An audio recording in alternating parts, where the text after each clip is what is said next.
I was down on Hollywood Boulevard, and they had a goofy with a guy in a goofy suit that looked like it. I don't think it was the official. It looked like it may have been made at home. That was quite surprising and a little scary too. Did it look like it had been washed at home or no? I think so. Yeah. Where's on the tumble dry? You know.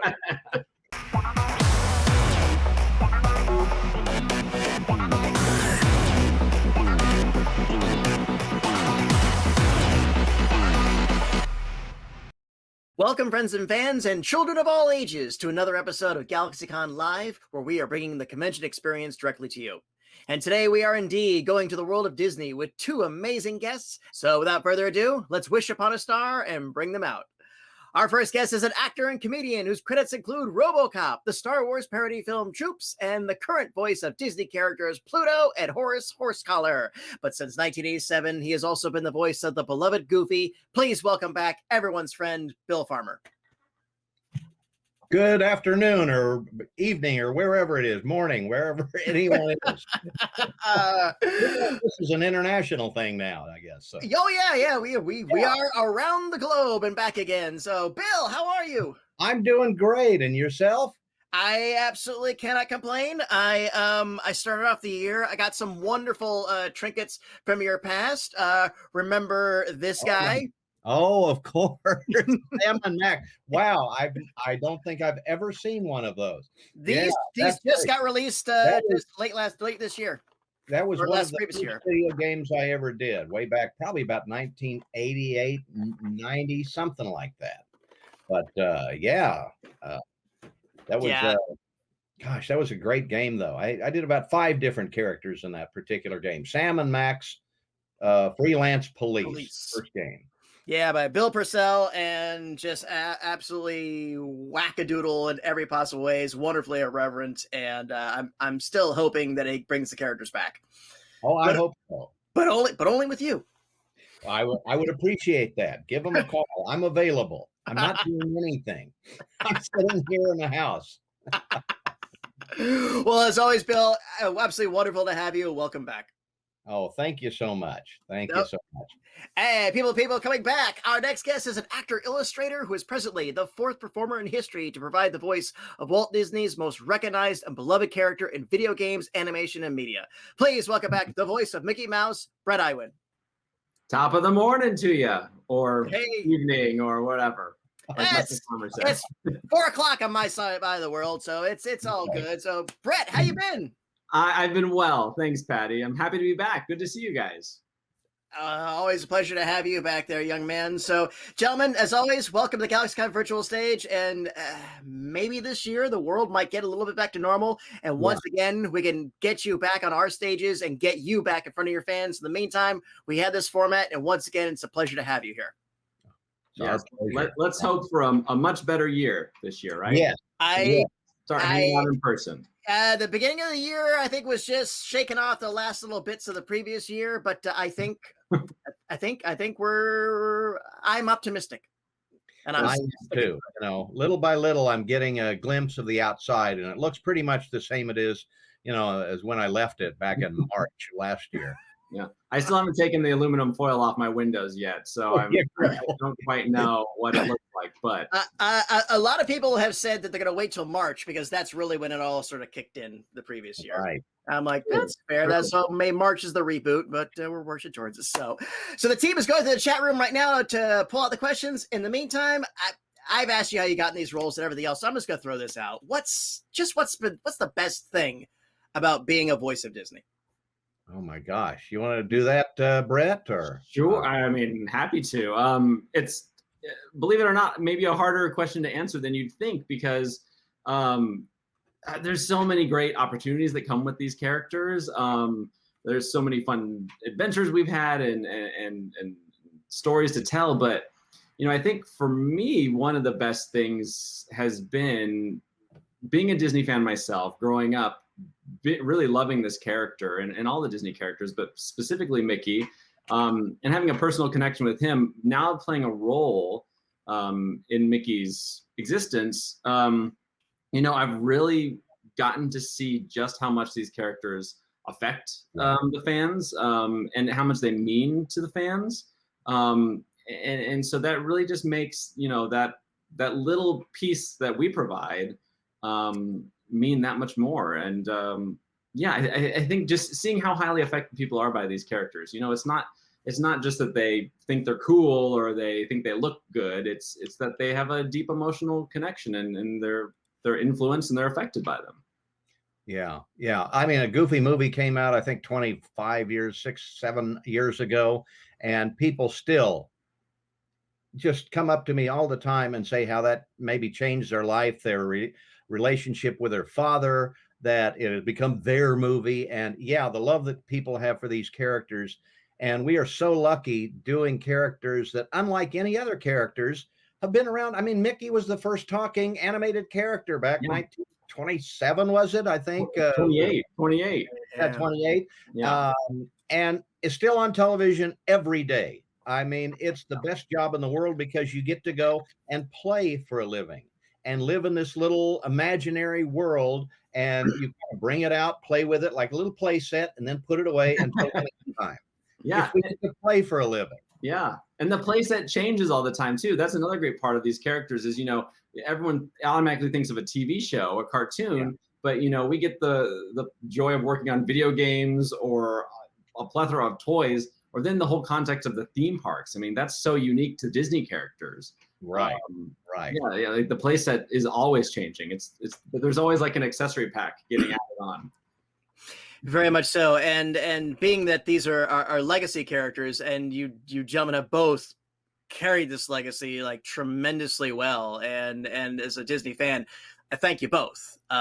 It's a gig, but it's also a contribution. It's a contribution to the ongoing mythology of these characters, and I don't envy you guys when you first assumed these roles, and just what was going through your mind of once you got the gig was like, oh, this character is mine now, and I have to carry this, and yeah, and the point is that you guys did it. Yeah, it's funny. I've never felt like he was mine. I felt like I was just lucky to get to hang around with him for a while. Yeah, I remember the first time. You know, we are not under contract with Disney. You know that you are now the official voice of Goofy for life. No, we're still day players. We still go in. Every job's kind of a different job. We're like a never-ending plumber. You know, we just kind of come in, fix the pipes, and go home until the next one. Yeah, well said. I mean, I still, and I feel like compared to Bill, I'm, you know, definitely still earning my ears 11 years later. But you know, I get uncomfortable when someone says, "Well, Bret's Mickey." I'm like, "Well, no, I'm not Mickey. I provide his voice," or a lot of times I'll say, you know, I sound like him and I help him out when it comes to his vocal performances. But like you said, I just feel like I'm hanging out with Mickey. You know, I'm not Mickey. And especially because, like you mentioned, Patty, I'm the fourth person to do it. There's 3 other amazing gentlemen who came before me who, you know, I'm working to emulate and just kind of build on top of what they did to further the legacy. So, yeah. And I mean this without being like jokey or whatever. It's not unlike Sherlock Holmes or James Bond or Doctor Who or these, like, or even a Shakespearean type character, in the sense is that, yeah, you're right. I misspoke. It wasn't like you had it, but you were carrying the torch at the time, and you're carrying it now. And I hope you all continue to carry it. I hope we do too, because I'm having fun.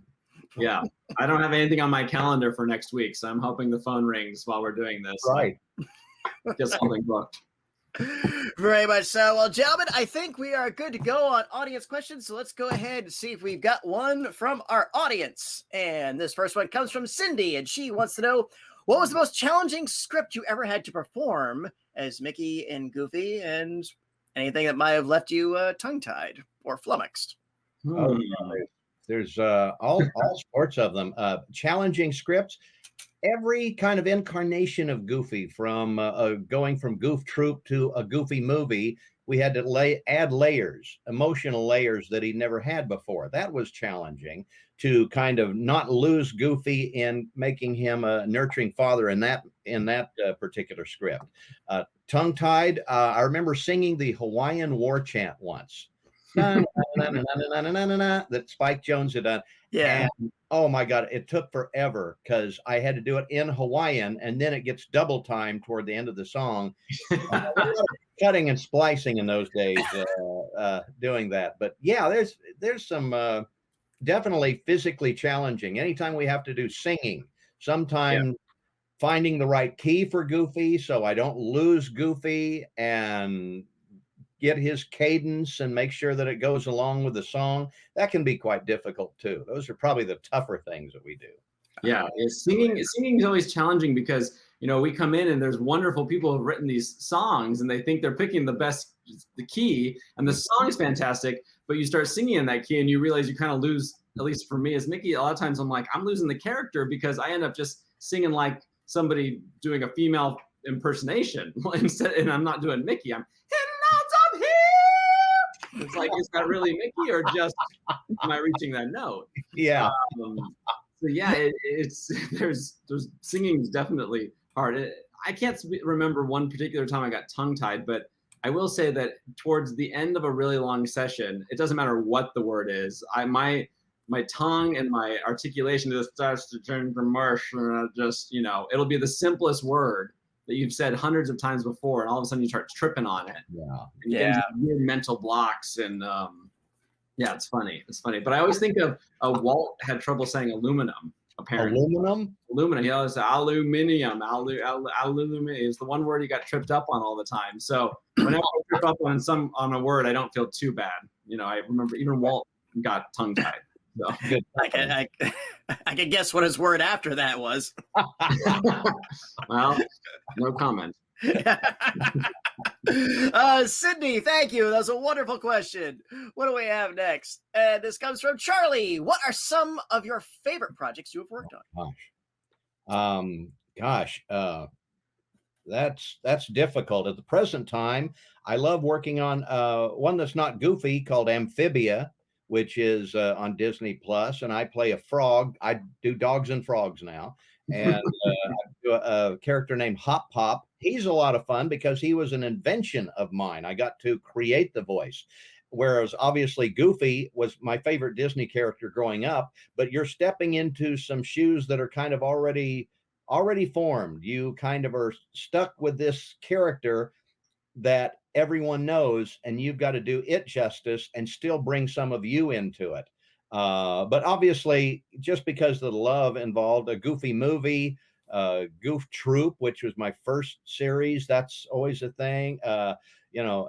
Roadster Racers, Mickey Mouse Clubhouse, which in its incarnations has been on since 2006.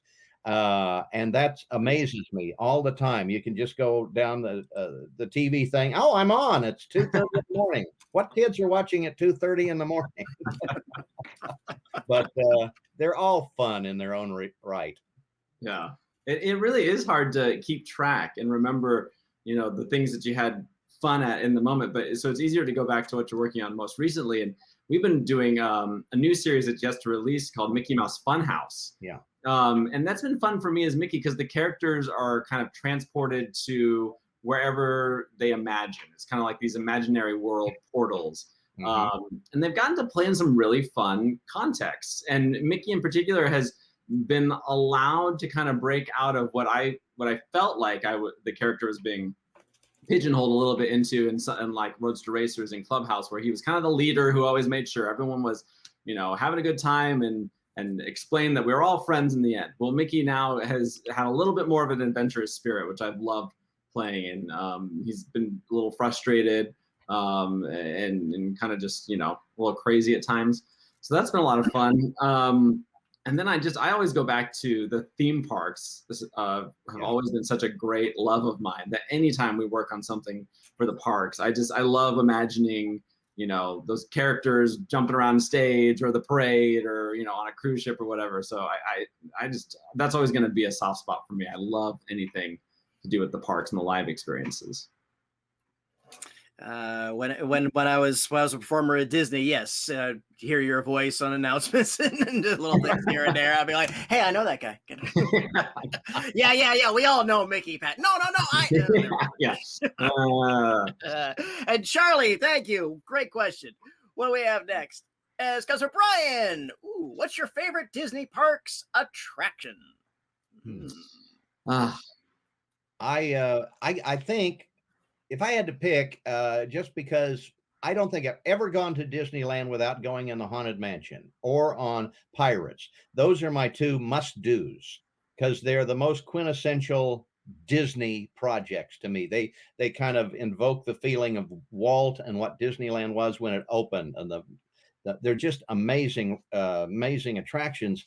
And I also like the fast ones. I loved Indiana Jones. I love Space Mountain. I love in Florida the Rock and Roller Coaster. I like the fast ones as well. So for different reasons and the different frame of mind you get in. But probably if I had to say one or two, it would have to be Pirates or Haunted Mansion.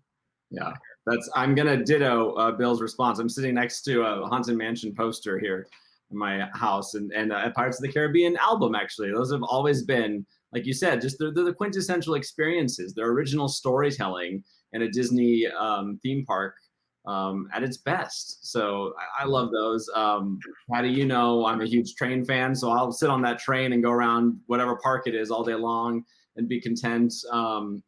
But of course, I'm a huge Rise of the Resistance fan as well, because I think what they did with that, even though it wasn't open for too long before they closed it down last year, so much fun to go on and experience. And yeah, so too many things. A Big Thunder Mountain, I love that as well, because said, when you gotta go fast, come on, Big Thunder at night is pretty incredible. Yeah, I was about to say, Big Thunder Mountain at night. That's what I always tell everybody, to do that at night.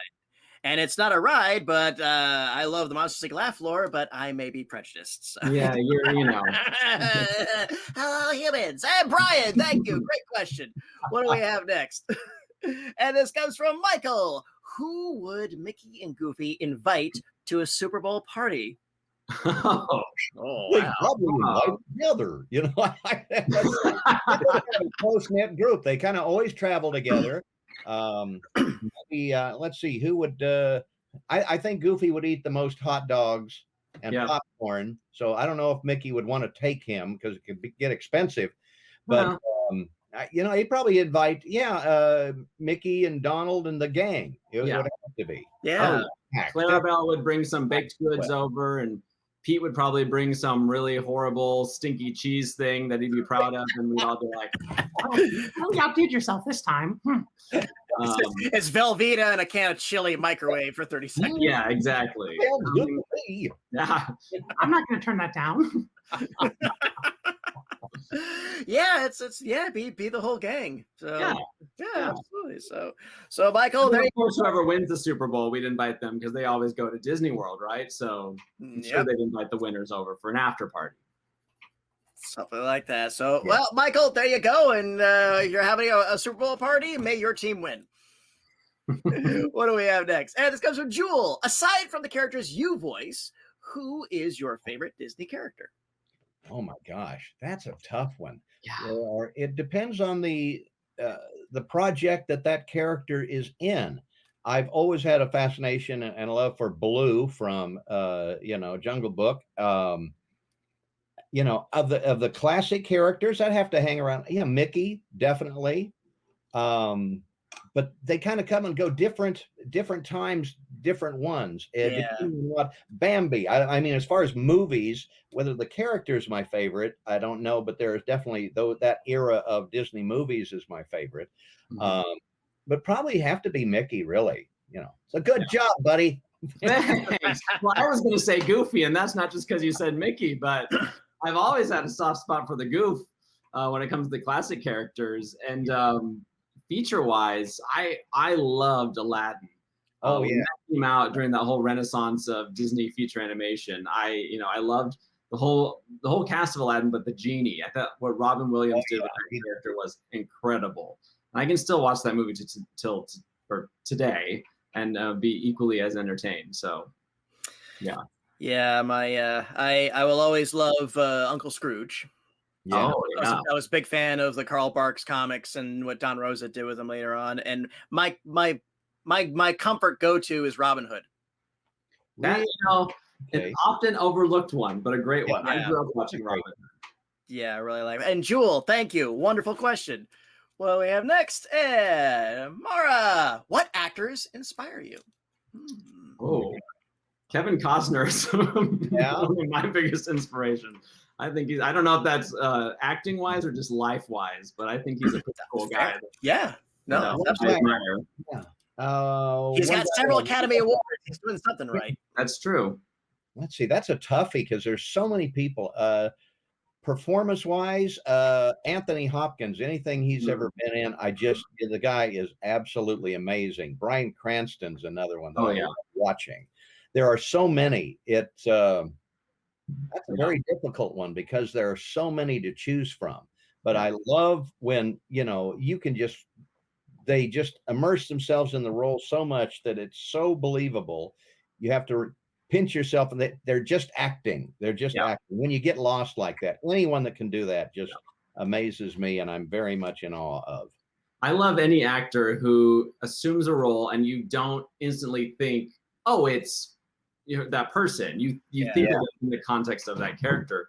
And probably someone who's overused with that example is Meryl Streep. I've yet to see a movie that Meryl's in where I think, oh, it's Meryl. Yeah. She does the most subtle, nuanced performance or character shift that just transports you into whatever she's portraying.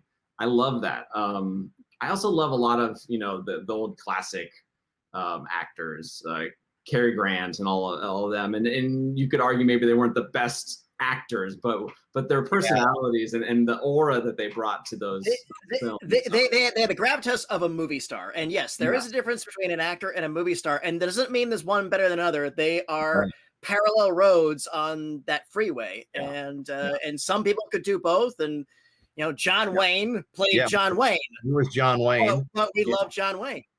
But like someone like Jimmy Stewart was, he was immensely likable, and he could do dark things, Hitchcock things, as well as light comedies and westerns, and he was one guy that seemed to be able to do it all. That's true. Very much so.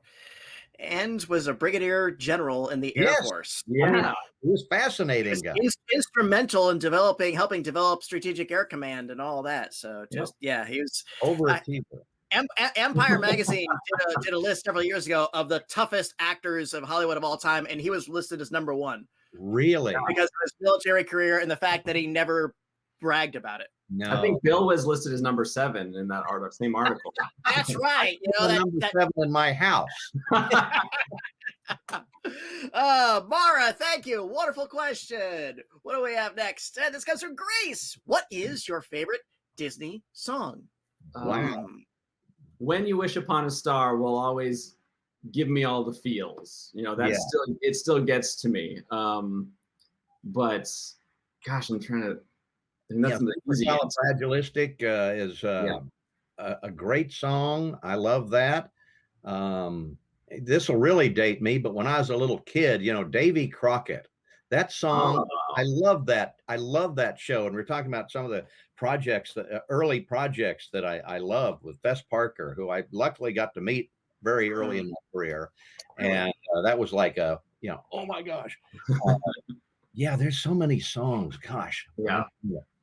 All the, like you said, all the Sherman Brothers songs. Yeah, anything just Disney. Yeah. I will always have a soft spot for the Fred MacMurray Disney movie "Follow Me, Boys" and the song in that. It's a good campfire marching song. Yeah, that's a good one. So, Grace, thank you. Fun one. What's next? From Charlie, is there any character in history that you would have loved to provide the voice for? Oh, most all of them, It's like, I've been very fortunate. I've done some of the Warner Brothers characters in the movie Space Jam. That was a big thrill. And I got to meet Mel Blanc, who was my hero growing up, because he was the only one voice actor that you could find out who he was. Because in the old days, pre-VHS tape and everything, you really, who's this Dawes Butler? Who's this June Foray? Yeah. Later, we got to meet these people. But I've always, I love a lot of Hanna-Barbera ones too, Hanna-Barbera characters, Yogi Bear, Huckleberry Hound. I watched those a lot as a kid. Popeye was on TV a lot when I was growing up. I guess they formulated my childhood and what I thought of animation. I've always been an animation fan, but there's all of those I'd love to do. It'd be a lot of fun. There's plenty of characters that I would have loved to voice, but I can't say that I necessarily would have done a good job or could even impersonate them now. But I love Jiminy Cricket. I think is such a fantastic character. And I'm trying to think who else. I grew up watching things like Teenage Mutant Ninja Turtles, so it would have been fun to play one of those turtles. Sure. It's hard because it's kind of like the question about who's your favorite actor. Like I think back on all these different animated series or characters that I've admired, and the list is just too extensive to pinpoint anyone in particular. But I mean, kind of like Bill said, given the opportunity, I'll voice anything. Yeah, it would be fun. It's just fun to do. Yeah, it's so weird too. I'd be intimidated to do voice some of my favorite characters. That's also a weird thing. I'll do Wimpy. Let me read for Wimpy. I don't want to do Popeye. I'll read for Wimpy. Well, welcome to our world, Patty. Oh, I know. Trust me, I know. And Charlie, thank you. Great question. What's next? It's coming from Misa. What is your favorite Mickey Goofy phrase? And of course, you may speak it. You are not obligated to perform it. Just to cover yourselves. I know I've probably overshared my love of Phantasmic in these chats, Patty, but I think some imagination, is always going to be one of my favorite Mickey phrases. It's just a really good positive message. It's a fun end finale for such a great show. So I think that's my go-to. The California version. You get the ship and the flaming lagoon and everything else. And Orlando, it's good, but Disneyland's is great. I'm not gonna make past judgment on any coast. Right? I can. I'm off contract now, so I'm good. Goofy phrase. I get asked to quote probably more than anything from a Goofy movie. How many cups of sugar does it take to get to the moon? That was one of the fun ones that I've done in Lonesome Ghosts. Oh, I'm brave, but I'm fearful. I like that. It's good words to live by. So, Misa, thank you. That was wonderful. What do we have next? Here's one from Jan or Yan. What kind of vocal warm-up do you do before you record the lines for your characters? Well, myself, I sing in the car on the way to sessions in the days when we actually went to the studio. Since I record in this room all my stuff now because of COVID, I just, if it's goofy and I've seen the script and I've got 4 lines, I generally don't warm up.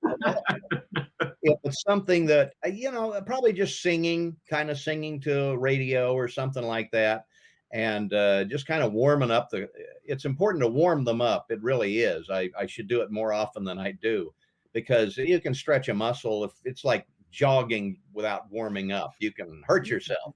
So singing does it pretty well. Yeah. Singing is a good go-to. For Mickey, it's slightly different because falsetto, I've had explained to me, in speaking, your vocal cords are vibrating to create the sound, but with falsetto, they're more slapping together. And so I sing, but then I also do this weird thing where I start really high and I try to go as smoothly as possible into the lowest register I can. And that kind of just helps, get everything moving and flowing. And it will also give me a good indication of how far I can push it for that particular session. Sure. Particularly in singing, because a lot of times, if Mickey needs to sing a lower note, I can tell on the drive there whether or not I'm going to be able to hit it.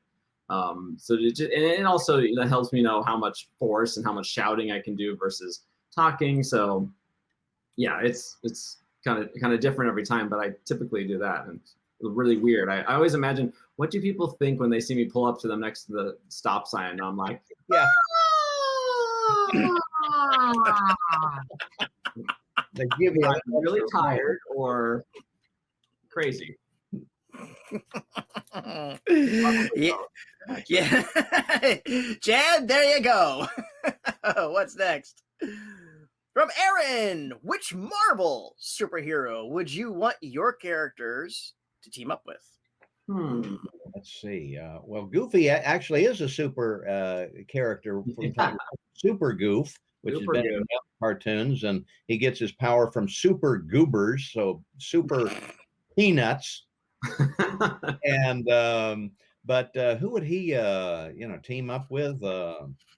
Let's see. Well, maybe the Hulk. I don't know, or Spider-Man, but he's afraid of spiders sometimes. No. I could see Goofy and the Hulk. I think would make a good fun pairing. Yeah. I could see Goofy. Yeah. I could see him trying to emulate that. Just on him turning into his version of the Hulk. That would be. Let's go, Hulk. Now you'll be the brains of this business. Yeah. I can also see him trying to pick up Thor's hammer very unsuccessfully. But I could see Mickey lift it. No, I don't think he could. I was gonna say I think Mickey would probably team up with Captain America because what's more American than Mickey Mouse? That's a good. He's kind of the good old Midwestern American, the base of his personality. So I think he probably would team up with Captain America. Yeah. Yep. That was top of my list too. So, and Aaron, there you go. Look forward to seeing that fan art. All right, and here's from Alana. Do you have a favorite Disney villain? Let's see. Well, of course, Pete is our kind of Disney villain that we work with most often. And Pete has been around and kind of been Goofy's nemesis and neighbor in Goof Troop. I'd have to say him.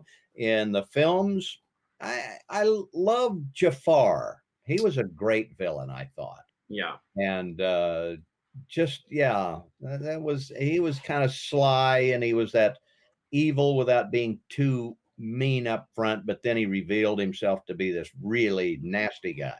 Yeah. And he was an intelligent villain. Yeah. He was smart about it. You stole my answer again, Bill. But I was gonna say if it wasn't Jafar, then I would say Scar for similar reasons. Yeah. Scar really affected me the first time I watched The Lion King. Like that's some evil. That's some real villainy there. Yeah, very much so. Cruella de Vil from me, just because I thought her motivations were so incredibly vain and petty. I was like, she didn't want power. She didn't want the treasure. She didn't want the crown. She wanted a coat made of puppy skins. So I was like, lady, you're sick. A very good point. Yeah. Yes, absolutely. And Alan, thank you. Great question. What do we have next? From Lexi, what has been your favorite moment getting to voice Mickey and Goofy? Oh my goodness. Yeah, how do you? I'm gonna say so I've had the pleasure of doing a few live events, and the first thing that pops to mind is the rededication of Disney California Adventure. I couldn't even tell you what year that was, but I got to do a couple overnight rehearsals before the big day, the big morning. And that was it was great. It was just fun to, they had a big stage show planned, and I think there was something like, over 200 cast members and characters came out for the grand finale, and Mickey interacted with Bob Iger and other, senior management team people. So that was fun. It's just, I love, it kind of had that theater vibe. I love that live aspect. Yeah, I would have to say, probably 2009, I got to be a Disney legend. And that probably overall, I felt like Sally Field. They really like me, It was just kind of like I've had this fun career just voicing this wonderful character, getting to meet wonderful actors and work with. And I got an award for that, and it just came out of the blue. No one told me, we're putting you up for this or anything like that. I just got a letter from Bob Iger. You're now a Disney legend. And it was so kind of, it's grown on me over the last 10 years a lot more that I'm just totally humbled and honored that was really a nice high point of the work I've done. That's hard to say. There's so many individual little ones to do it. Just every day I get to work is a high point for me. I'm still working. Indeed. Lexi, thank you. That was great. And let's roll another one. This comes from Paul. Ooh, what was the longest recording session you have ever done? I know that one right off the bat. It was about one of the first things I ever did. They came to me in the VHS days and said, well, Bill, you're going to have to loop 6 Goofy cartoons into German. I don't speak German. Says, oh, don't worry, we're going to get this professor from USC German to teach you. And to loop a cartoon, you're watching the cartoon and replacing the dialogue, which was in English, into German, which I don't speak. So we did it phonetically. And walk to Libra. It's not a good voice for Goofy. Goofy's a very guttural voice, and German is like when you kind of almost do the Ludwig van Drake up here in the voice. That's kind of the German placement. It fights it. It doesn't work. They couldn't find anybody in German that could do this. It was about a 12-hour session. Whoa. The woman was, I don't think she'd ever seen a cartoon in her life. She is like, why is Goofy falling out of the airplane? He's not killed. But it's the funny thing is, a few months later, I said, whatever happened to the German project that we did? I said, well, it was pretty good, except you had an Austrian accent. Oops.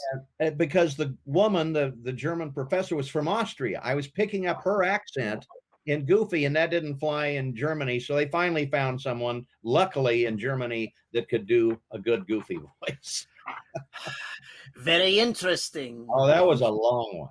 12 hours. It seems like that's against union rules, but it probably was. That was back in the old days. And you said that this was actual tape recording, not digital.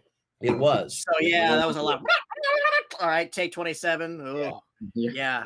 Oh, yeah. I don't know that I've ever gone beyond 4 hours because thankfully that's where they cut it for us now. That doesn't mean we get booked all the time where we'll go from one project to the next. So you could potentially be going for 8 hours. Most mentally exhausting and long session was recently, and I won't throw anyone under the bus, but we'll just say, I think when it comes to foreign projects, a lot of times that lost in translation thing can make things drag on for a very long time, especially when you're singing old big band songs. And so I had a very frustrating session. Oh, the boy. action I kept getting was Mickey. That's what I was getting for 4 hours. I was like, that doesn't help me. Gracious. Well, Paul, thank you. That was a fun one. What do we have next? This comes from Sam. Have you ever seen Mickey or Goofy in a surprising place? In my dreams, I guess, but well, I mean, the costumed character, that's an interesting question. I remember it. Yeah, I'm going to go with costume character. And I'll say that I remember as a kid watching A Christmas Story when they're down watching the Christmas parade in town. Yeah. Mickey's actually dancing through the parade route. Yeah. And I remember that caught me because that was like the first time I'd seen Mickey outside of a Disney park or a Disney film. It was weird to me. He was running around with Wizard of Oz characters. Yeah. With like the Wicked Witch and the Flying Monkeys. Yep.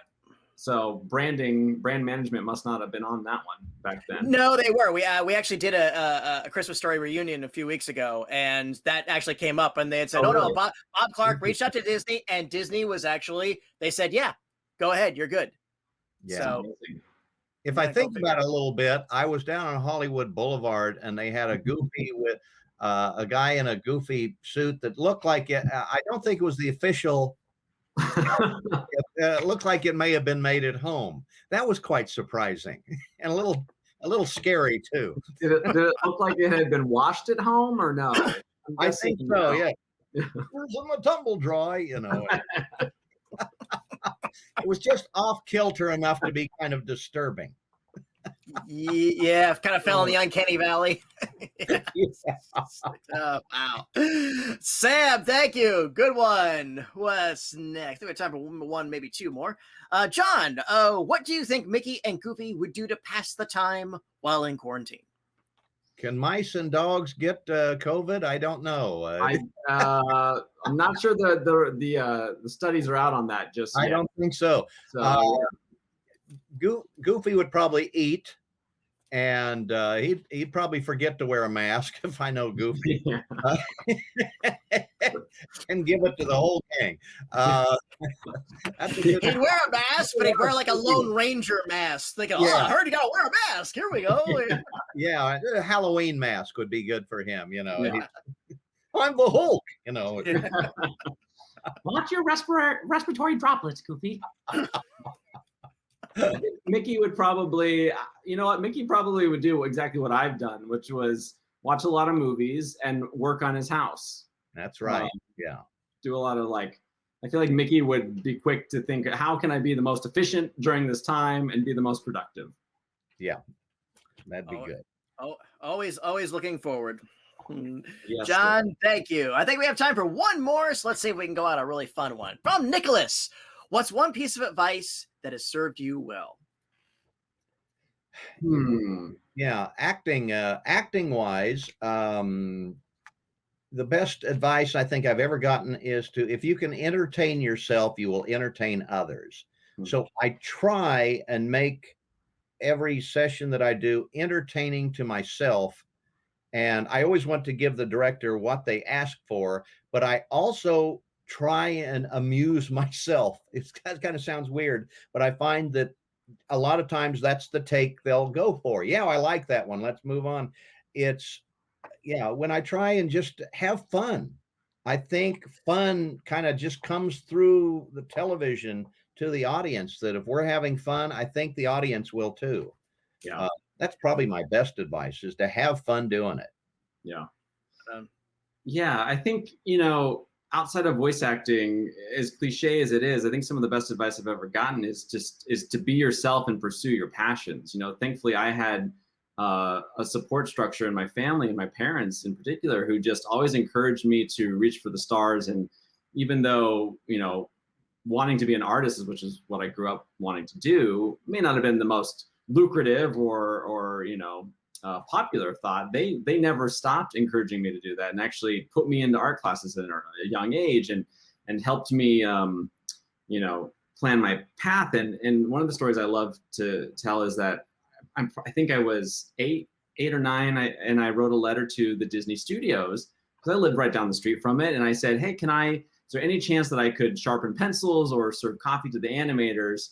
And of course, they did not take me up on that employment inquiry, but a gentleman did take the time to respond to me, and not just in a quick, little message. He wrote me a multi-page letter and included a whole packet on schools to attend and drawing advice and books to read, and kind of just laid out this plan that actually turned out to be my Bible for my career path. So I think that all the time. And even though that's not one particular piece of advice, just the fact that somebody took the time out of their day to take my inquiry seriously, and recognize that, when we have passions, that means something. So encouraging someone's passion, I think, is key. And voice acting wise, I always just think of something that, Bill, you taught me, which was, don't think about doing the voice. Don't think about making the character sound or doing the impression. Think about the acting.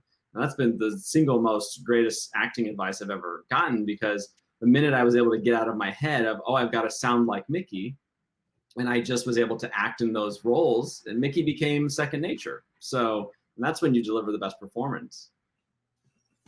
Very wise, very wise. Nicholas, thank you very much. Wonderful question. And GalaxyCon viewers, this has been my time with the voices of Mickey Mouse and Goofy. Bret, Bill, this has been an absolute delight as always. Any final words for our audience before we go?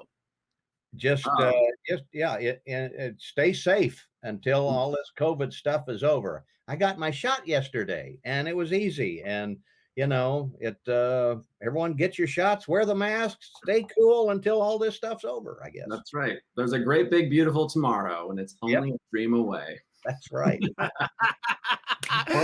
or a shot away. I don't know. It works. Interpret that however you'd like. Fair enough. Gentlemen, as always, thank you again for joining us at the GalaxyCon virtual stage. Thank you to our audience for joining us, and thank you for all your great questions. Hope to see you all again soon. Until then, bye-bye, everyone. Take care, and please keep washing those hands.